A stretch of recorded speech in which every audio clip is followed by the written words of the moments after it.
might need to take a nap after this video. No, I don't want to wash the sheets or anything again. And don't you come out until you've cleaned that room. Do you hear me? Don't you come out. If you've got a standalone guest bedroom, you're lucky. But like many of us, my room is multi-purpose and I use it for a lot of things. So now it's going to be a guest bedroom. All right, that feels better.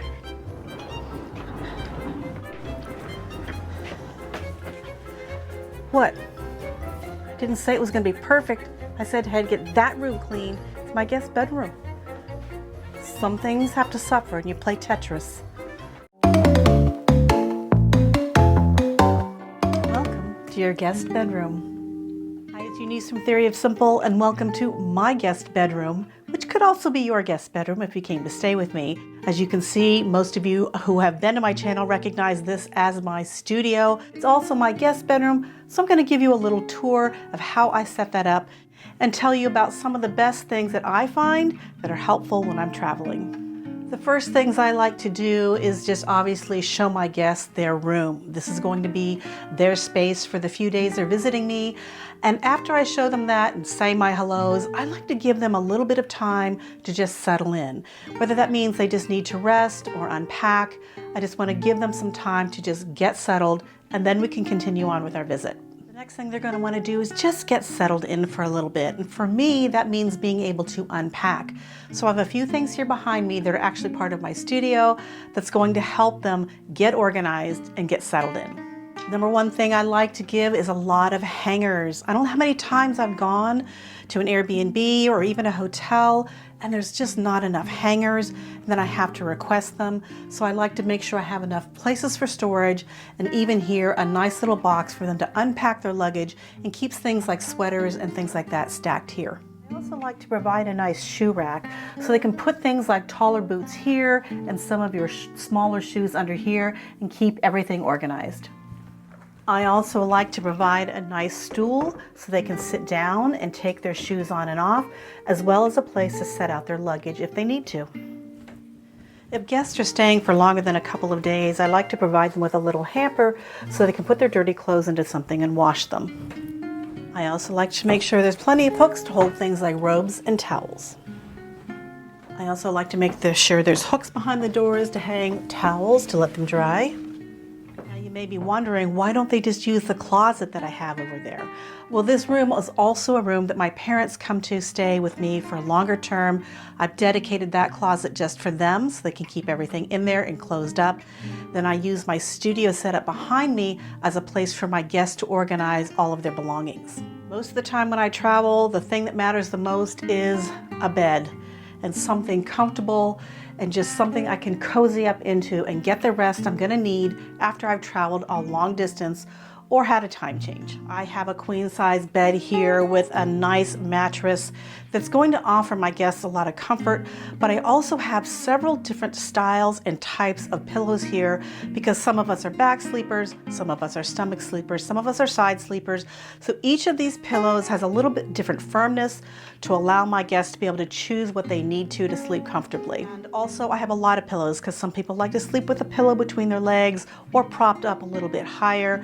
I also have a nice leather headboard here, so if they decide to be flailing around or something, if they hit it, it's not going to be something where they're smacking themselves into something hard. I also choose my bedding carefully. I like to give them 100% cotton sheets so that it's something soft to sleep on, as well as a down alternative comforter. And I also do not use down pillows because there are times where people have been allergic to those things, and I just prefer to have something that everybody can sleep with. So everything's either 100% cotton and down alternative. Another great thing to provide is a nice soft blanket. If they want to take a nap or something and they don't really want to get into bed, something like this is great to have just so they can curl up and take a little nap. I also like to make sure that on each side of the bed there's a place for people to set things, whether they're charging their phones, they have a CPAP, a glass of water, they just need a place to be able to set a few things. So I like to make sure that on either side of the bed I have some place that allows them to put a few things. I also like to make sure that all bedside lights have a switch that's easily accessible. Of course, our electronics are so important to us, so I like to provide our network and Wi-Fi password, a nice little hub that has USB-A, but I also provide a little tiny converter for USB-C. I also like to provide a controller, a remote control for the light in the fan on the overhead ceiling, as well as an Apple iWatch charger and a MagSafe charger as well, so they have everything they need to keep all your electronics charged. Studies have shown that looking at some low light, like candles, can help you sleep, so I like to provide something that they can turn on and off with a remote control. The remote control also has a timer, so I can set it for 2, 4, or 6 hours. I also like to provide them with an Amazon Alexa, so if they want to play some music or control the light in the corner of the room, they can do so. Hey Alexa, play some relaxing spa music. Here's a station for you, spa on Amazon. I also like to provide a little jewelry box, so if people have things that they want to keep right by their bedside, they can keep watches and jewelry or even sunglasses right here. Each person that stays with me on each side of the bed will have one of these little baskets, and inside of it are all of the towels they're going to need for bathing. They can also hang them up in the bathroom or behind the door if they like, and then use this for other things for storage. Underneath this table here, I like to keep a basket of what is called things. These are all the little things, some toiletries in case they've forgotten something. I keep things that I've gotten on airlines or from hotels and just keep them in here. Things like razors, toothbrush, toothpaste, even some cleansers and things like that. So just a little amenities basket to allow them to know they can get anything they want out of here. I like to make sure that I can get the room as dark as possible, so I use blackout shades to try to give me as much darkness as possible when people are here staying, give them the best night's rest. Although not completely full size, I can get a pretty good view of what I look like here. It'll give me about 3/4 view, and if I stand back far enough, I can see my feet.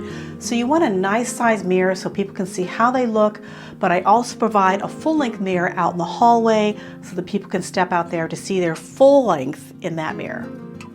Of course, you might need a place to work, so your little stool here can be set right in front of this little table. This will allow you to sit down here and be able to do a little bit of work here at this tiny little table. There's power here for them to charge up, and you have a nice little workstation now. It also can serve as a place to put on makeup, but also as my breakfast bar, so it's multi-purpose, but a great little place to have in your guest bedroom. Of course, I always like to provide a little bit of fresh fruit, especially if it's something from my garden. And some fresh flowers always make it look nice. I also like to provide my guests with a goodie basket. There's many times you get in and it's late, you're maybe had a time change, it's been a long day of travel, and I just want to give them something comforting, something they can, if they get up in the middle of the night because they can't sleep, they can get themselves something to eat or drink, or at the end of the day, they just want some alone time in their room, just some things that they can feel comfortable being in the room and not feeling like if they got up early, they were rummaging through the kitchen and making a lot of noise. So I have a variety of things that I provide for them here. Let me go through those with you. I like to provide them with a little nice teacup and of course their own napkin and spoon so they can mix up their coffee, or I even have oatmeal here if they feel like they need something in the morning and we're not up. Lots of mini snacks like pretzels and popcorn. Of course, a nice large bottle of water, and I also like to give just a little bit of chocolate or something, always nice to have. Of course, I have all of the things you'll need for coffee here, like half and half. There's some instant coffee here, some stevia and some honey, a couple of stoop waffles if you want those, a variety of nuts, some tea, also some electrolyte powder and some bone broth. I also have some little tiny pepperonis and some little bits of fruit that's dried fruit for them to eat. All of these will be something they can just snack on when they're here. If they're not using this area as a desk or an area to put on makeup, I like to keep the little basket here because it becomes like a little snack bar. And then I also provide them with a hot water heater. This is going to allow them to heat up some hot water, use the bottled water here, make coffee, tea, or oatmeal. That way, if they're up in the middle of the night or really early because of the time change, they don't feel like they're disturbing everyone, but they can still get their day started. Or if they can't sleep and they just want some hot bone broth, this will allow them to get that and not have to worry about being out in the kitchen and making noise. I don't know about you, but when I've been traveling all day, sometimes my back really bothers me and I need to be able to stretch and roll out, so I provide a yoga mat and a roller. And there's plenty of room here on this floor to throw the yoga mat out and use the roller and get yourself all stretched out. So that's it. Those are my things that are in my guest bedroom. I'm curious to know, what are the things you would have in a guest bedroom that you'd like for amenities? Put those in the comments below. If you like this video, please give it a thumbs up. If you'd like to see more videos, please hit the subscribe button and the notification bell, because it'll let you know when I put up another wacky video. Until the next time, juice life, drink the joy, keep life simple. I'll see you in the next video. This is nicer than my own bedroom. Maybe I'll just stay in here.